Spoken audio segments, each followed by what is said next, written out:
Hello po mga kapatid, isang pinagpalang umaga na naman po sa inyo at sa ating lahat mga kapatid.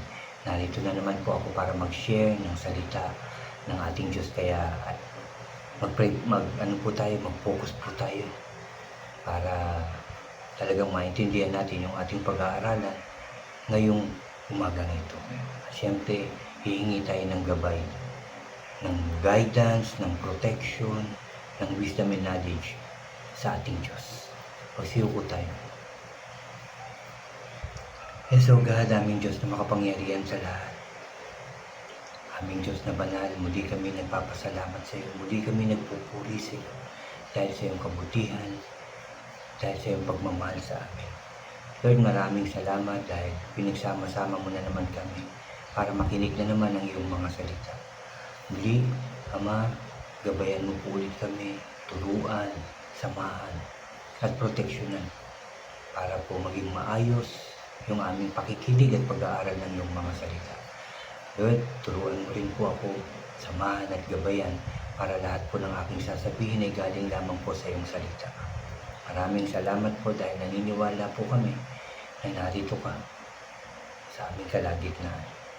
Thank you, Father God. Thank you, Jesus. Thank you, Holy Spirit. At inaangkin po namin ang katagumpayan nito ng aming gawain ito, at ito'y lagi magtatagumpay dahil ang iyong salita ang aming pinag-aaralan, pinakikinggan at isinasabuhay. Muli, maraming salamat, Lord. Pinupuri ka namin, pinasasalamatan, sinasamba ka namin sa tanging pangalan na aming Panginoong Hesus. Lahat tayo ay magsabi ng Amen and Amen. At ito po ang aking channel.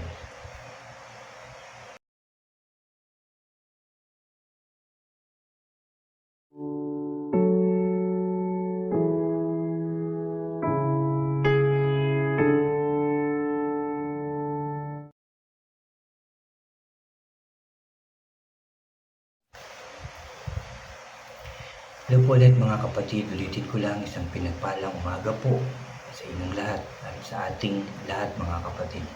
Mga kapatid, bago po ako mag-umpisa ng aking sharing ngayong umaga, anyayahan ko lang po yung mga bago dyan sa aking channel na huwag niyo pong kalimutan na mag-subscribe, paki-like and share niyo po yung aking mga videos at paki-click din po ang notification bell para lagi po kayong updated sa mga bago at iba ko pang i-upload. Salamat mga kapatid, salamat. Mga kapatid, ang aking share sa inyo ay dito pa rin po sa John chapter 8. Pero nandito na po ako sa verse 48, 49, hanggang 51 po yung aking i-share sa inyo. At ito po ay may pamagat na si Jesus at si Abraham.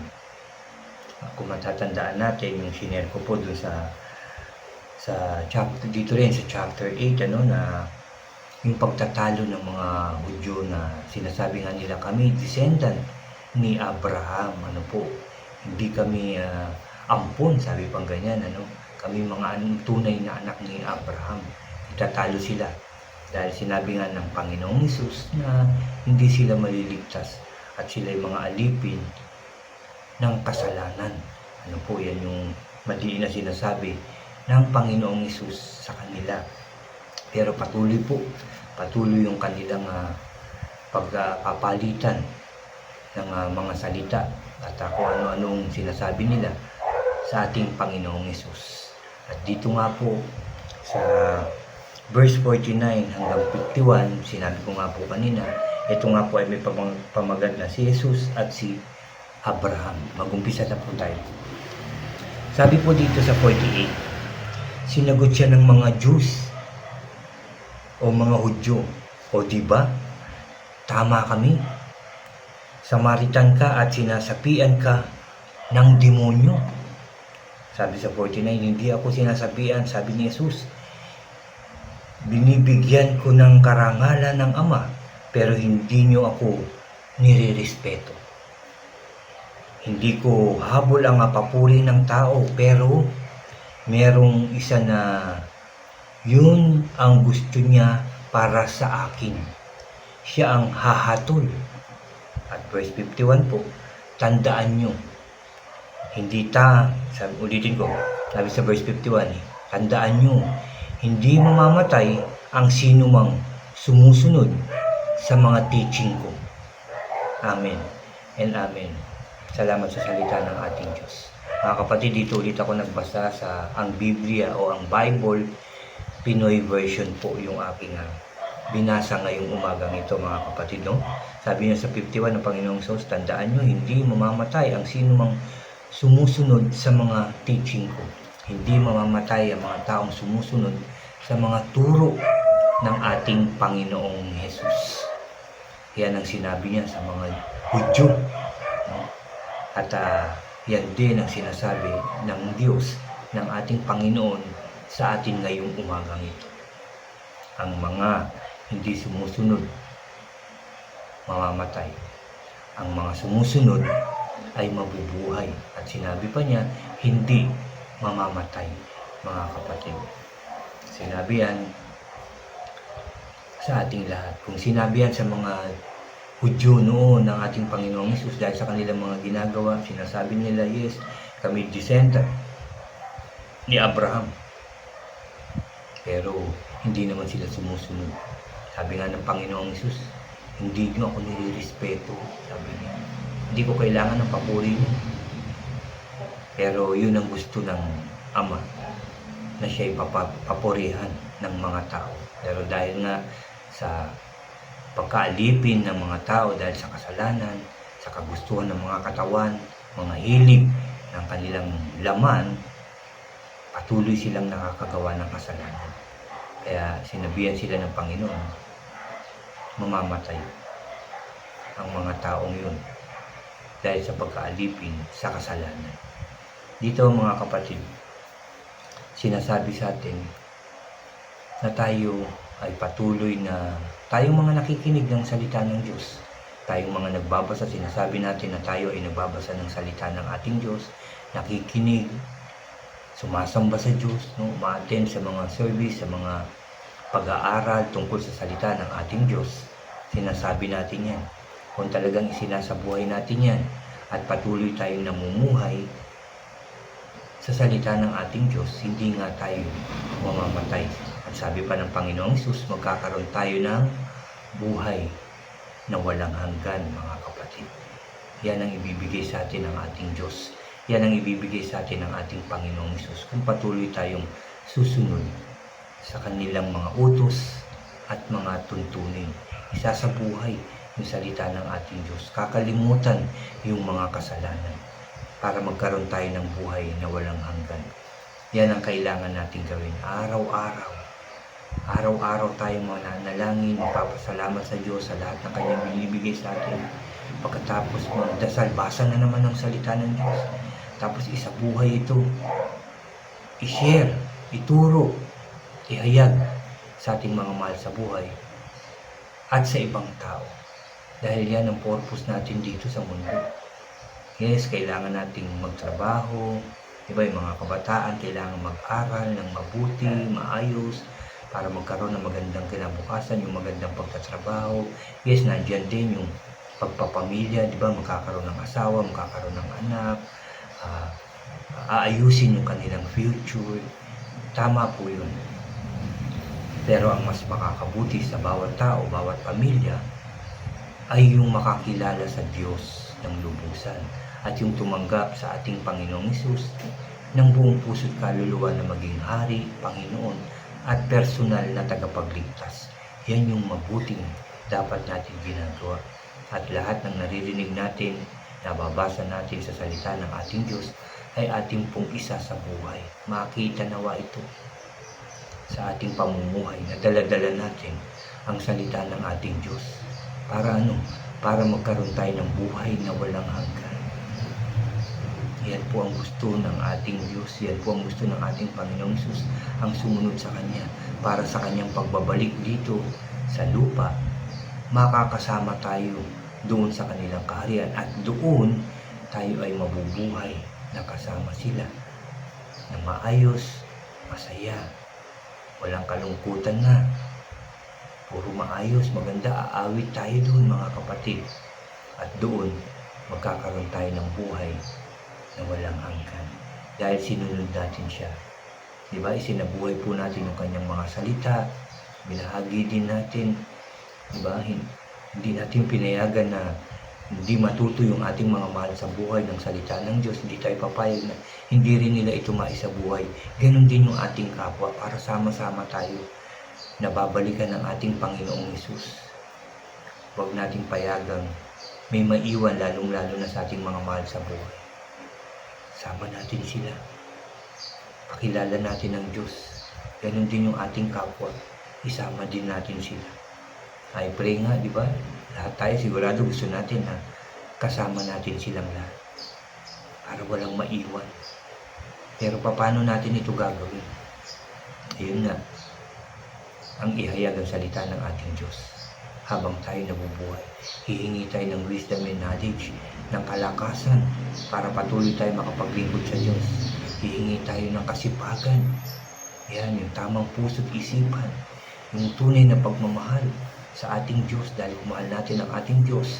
Mahal din natin ang kapwa. O paano natin sila mamahalin? Diba yung ma-share natin ng gospel ng Diyos, ng ating Panginoong Hesus.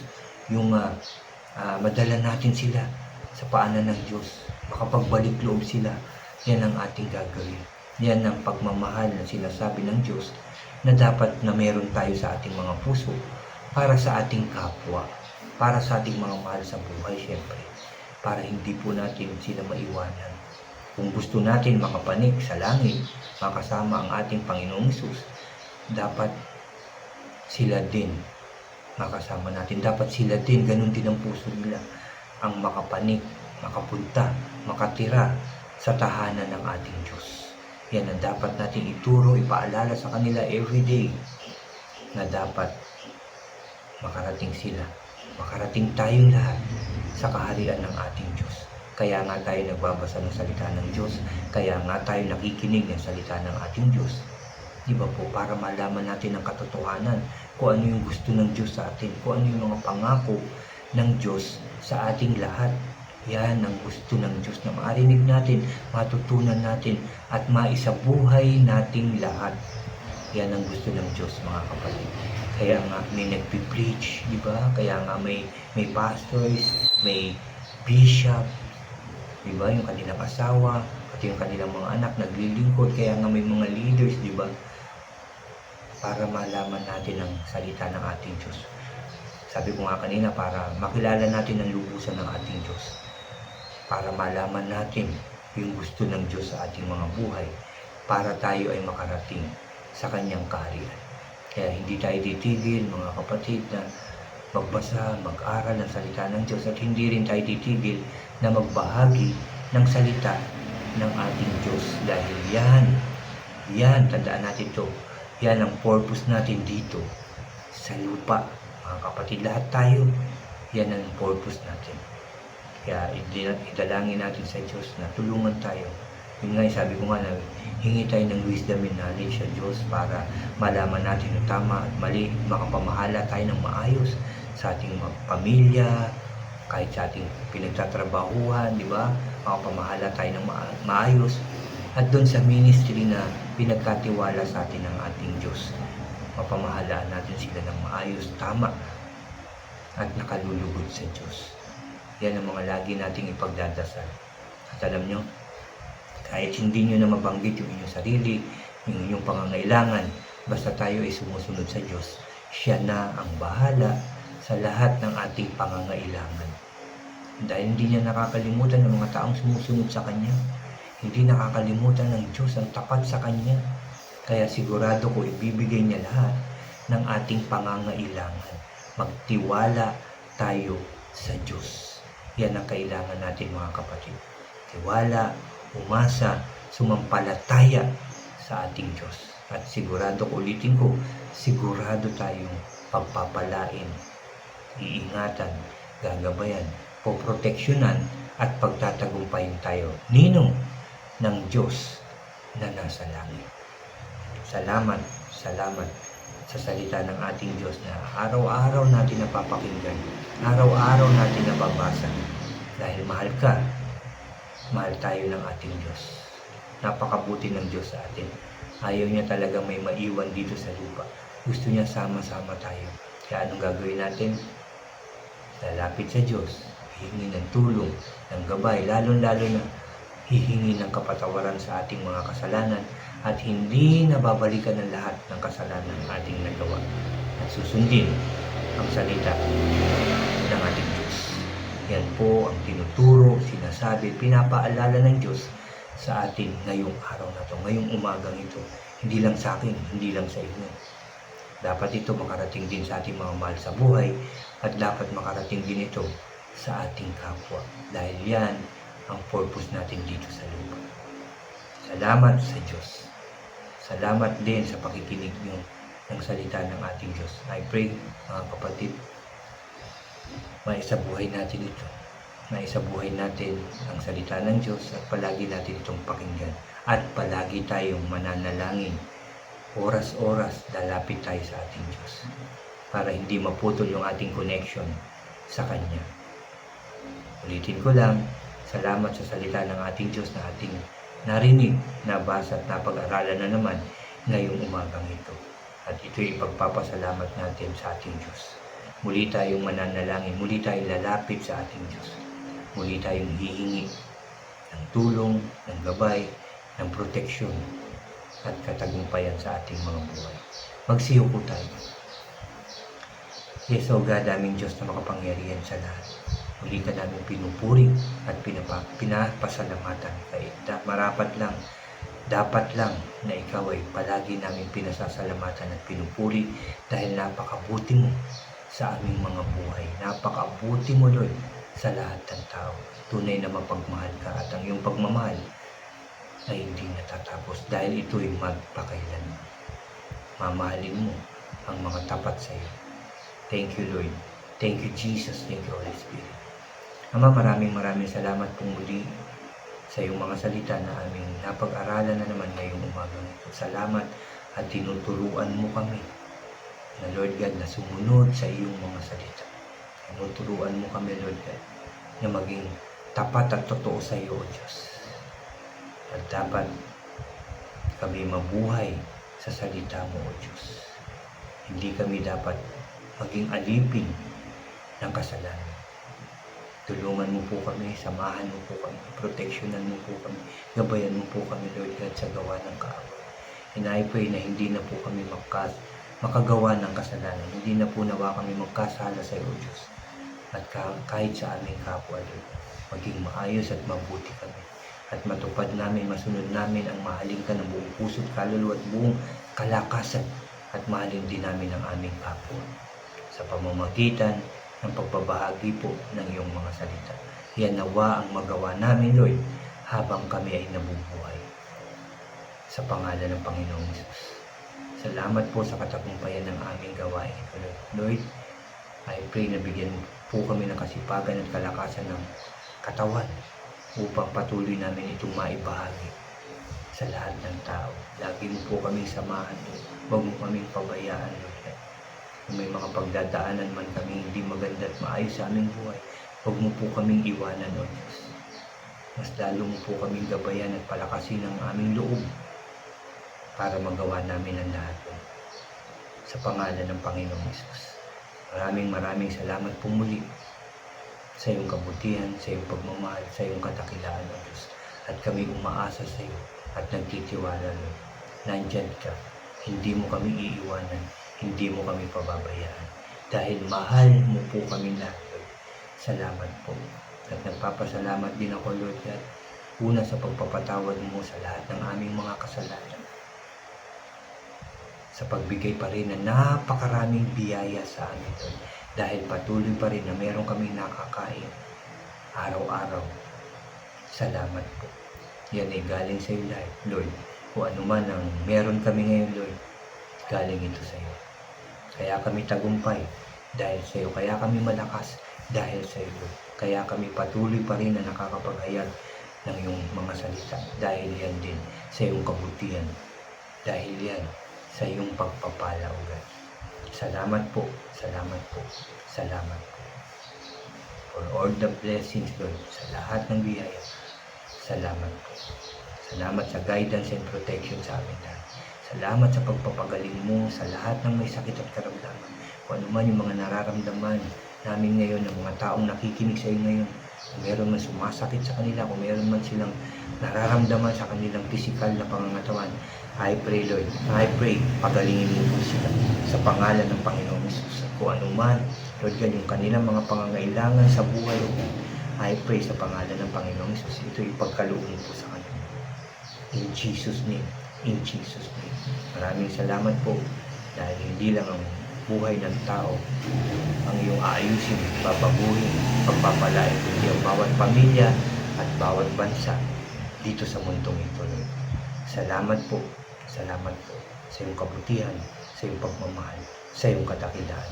Salamat po, Lord. Salamat po. Salamat po. Hindi ka namin pinupuri, pinasasalamatan, sinasamba ka namin sa tanging pangalan na aming Panginoong Hesus na aming tagapagligtas. Lahat tayo ay magsabi ng Amen and Amen and Amen po. Amen. Salamat sa Diyos. Natapos na naman natin ang ating gawain ito at salamat sa Diyos. Nakalapit tayo sa Kanya at salamat sa Diyos. Nadinig niya ang ating panalangin at salamat sa Diyos. Ito'y Kanyang tinugon na. Salamat po. Salamat po. Salamat din sa inyo mga kapatid at magpatuloy tayo.